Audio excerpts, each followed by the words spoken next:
그 마찰계수와 견인계수 여러분들 그 시험 공부하면서 많이 익히 들은 개념일 거예요.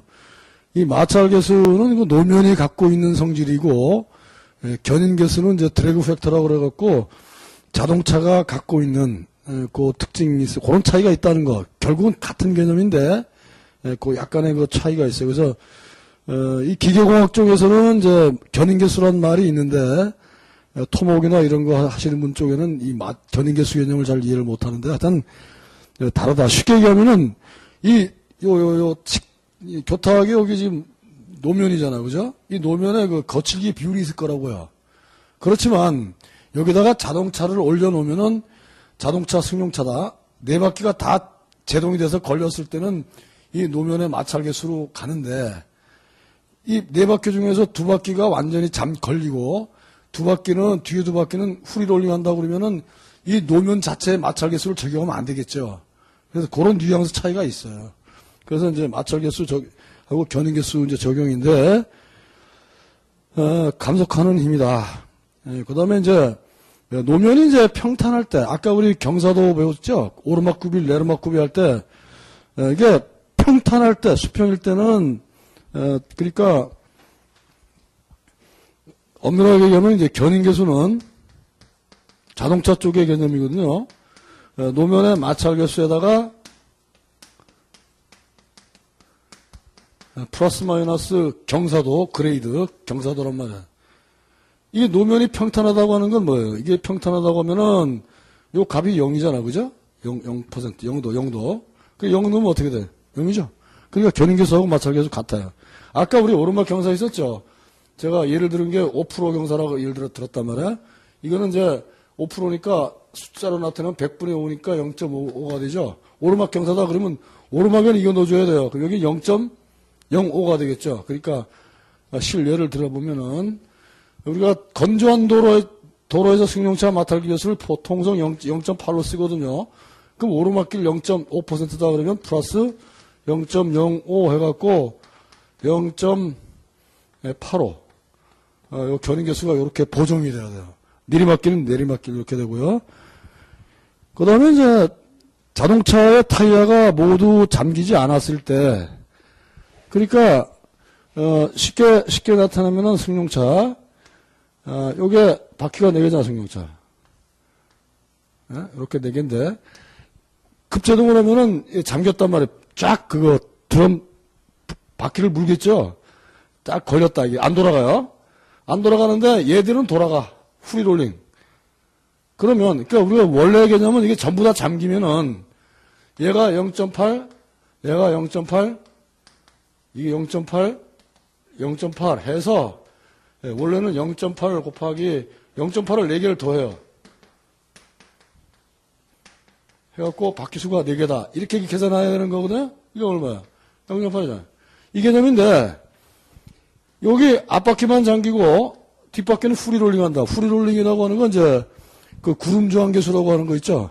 여러분들 그 자동차 그냥 굴러갈 때 가속 페달 안 받고 그냥 그 굴러갈 때 저항이 있어요. 그걸 구름저항계수라고 그러거든요. 이 구름저항계수는 이제 통상 0.01을 쓴다고요. 그래서 이럴 때는 이거는 그냥 후리롤링이 한다면 이러면 어떻게 계산해야 돼요? 간단히 계산하는 방법은 앞바퀴 0.8 이렇게 되겠죠. 뒷바퀴 0.01 더하기 0.01 나누기 4개 이렇게 해야 된다 이 말이에요. 예? 그래서 요게 이제 마찰계수하고 자동차가 굴러갈 때 자동차가 갖고 있는 특수성 견인계수가 차이가 난다. 그 다음에 이제 5번째 차량의 바퀴 각각이 다른 마찰계수를 갖는 경우에 합성계수, 견인계수. 이 작년에 이거 공식 다 주어지고 시험 났었어요. 그런데 그 작년에 어떻게 났냐면은 FR가 합성 견인계수 구하라 이런 얘기고 자동차에 거기 밑에 보세요. 축구한거리 축구를 주고요. XF라고 하는 건 뭐냐면은 앞에서부터 뒤에까지 그 무게 중심이 있죠. 축구화의 B. 그다음에 앞축의 견인계수, 뒷타이어의 견인계수 다 주어집니다. 이런 경우에는 이제 사실 여기 이제 그 다음 쪽에 보면은 차 들었죠. 이렇게 차를 들어갖고 요렇게 하는 게 요렇게 하는 거다. 그래서 이게 차량 그 바퀴마다 그 받는 그 하중이라든가 이런 게 다 틀리거든요. 하중비가 다 틀리기 때문에 원칙적으로는 이렇게 하는 게 맞는데 언제 이걸 다 이렇게 합니까? 그래서 통상 거기 그림 위에 보면은 차량 바퀴 중 일부는 잠기고 나머지는 프리롤링 할 때는 간단하게 이렇게 한다. 조금 전에 말씀드린 게 이런 개념이에요.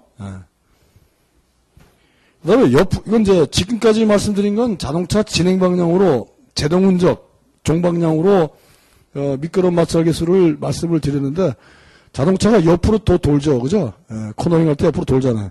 이거를 횡미끄럼 마찰 개수다 이렇게 얘기하는데 실험 결과 거기 공식 보면은 횡미끄럼 마찰 개수 요거를 미우라고 그래요. 마찰 개수를 이렇게 나타내잖아요.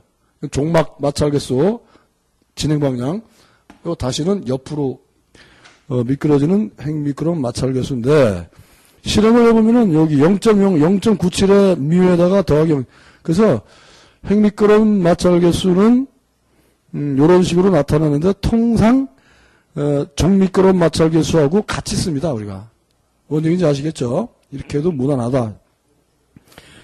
그 다음에 대형차 마찰 개수는 그 대형차의 그 차량 구조 특성상 소형차보다 더 제동거리가 길어집니다. 당연하겠죠.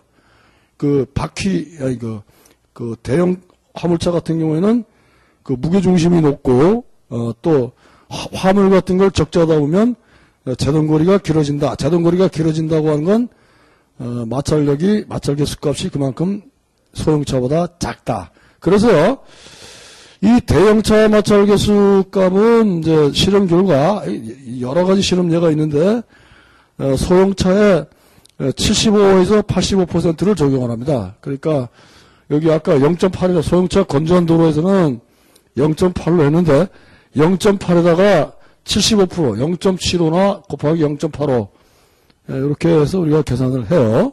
그래서 요거는 이제 그 미국의 노스웨스턴 대학에서 실험한 예입니다. 그래서 이런 마찰 개수가 얼마를 적용해야 될 거냐. 아까 소형차 건조한 도로에서 0.8 이랬는데 이게 마찰 개수를 적용해서 예민한 문제가 생길 수가 있어요. 예를 들어서 속도 추정할 때 예를 들어서 어떤 보행자 사고에서 이 자동차 사고가 운전자가 과속을 했냐 안 했냐라고 하는 게 그 식경목 위반으로 된단 말이죠. 이럴 때 그 도로가 비가 왔는데 또 가을에 낙엽 떨어지면은 낙엽 떨어진 데가 이슬이 내리면 아무래도 잘 미끄러지겠죠. 이런 특수한 경우에는 이 마찰 개수 뭐 이렇게 실험 데이터가 표로 만드는 것들이 많이 있어요. 이런데 이 속도가 예민하다고 그 속도를 얼마나 정확하게 추정해야 되겠다라고 하는 건 결국 마찰 개수 값을 어떻게 적용할 거냐, 견인 개수 어떻게 적용할 거냐 문제가 되거든요.